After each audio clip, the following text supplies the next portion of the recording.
শহরের কংক্রিটের মাঝেও সবুজের নিবিড় ছোঁয়া। ছাদের এক কোণ থেকে অন্য কোণ পর্যন্ত বিভিন্ন গাছের সমারোহে সৃষ্টি হয়েছে এক মায়াবী পরিবেশ।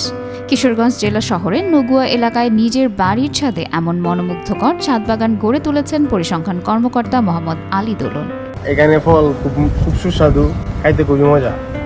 আর আমি খাইছি, খুব ভালো লাগছে। তো এখানে কিন্তু অন্য কিছু দেয় না, যা আছে সব হইলো ন্যাচারাল ভাবে। ছাদের উপর উঠে দেখি খুব সুন্দর বাগান। বাগান খুব সুন্দর হয়েছে, কোনো সার প্রয়োগ করে না, খালি জৈব সারের মধ্যে এই গাছগুলোকে পরিচালনা করে। ছাদ বাগান দেখা আমিও একটু আমার ছাদে এরকম বাগান করেছি। আশা করতেছে কিছুদিনের ভিতরে আমারও বাগান এরকম সাজানো গোছানো হয়ে যাবে। তার বাগানে শোভা পাচ্ছে দেশি বিদেশি বিভিন্ন ফল ও সবজি। ড্রাগন, মাল্টা, আনার, পেঁপে, আপেল, কুল, জামরুল সহ বিভিন্ন সবজি ও ফুলের পাশাপাশি রয়েছে বনজ ও ঔষধি গাছ। বৃক্ষপ্রেমীদের কাছে তার বাড়িটি এখন অনুকরণীয় দৃষ্টান্ত। ছাদ বাগানের উদ্দেশ্য হচ্ছে যে যাতে ফরমালিন মুক্ত, ভেজাল মুক্ত আমরা ফল এবং সবজি দুটাই খেতে পারি। তো আমার এখানে 4% জমি রয়েছে, এটার উপরে আমি চেষ্টা করেছি মোটামুটি একটা ভালো ছাদ বাগান করার।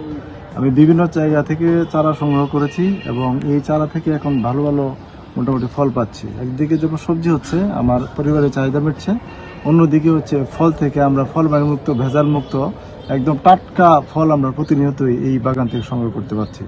কৃষি বিভাগের সহযোগিতায় কিশোরগঞ্জের অনেক বাড়ির মালিকই এখন ছাদ বাগানের দিকে ঝুঁকছেন। আমাদের পৌরসভায় কৃষি সম্প্রসারণ অধিদপ্তর থেকে যে সেবা দেওয়া হয় তার মধ্যে একটি গুরুত্বপূর্ণ সেবা হলো যে ছাদ বাগান।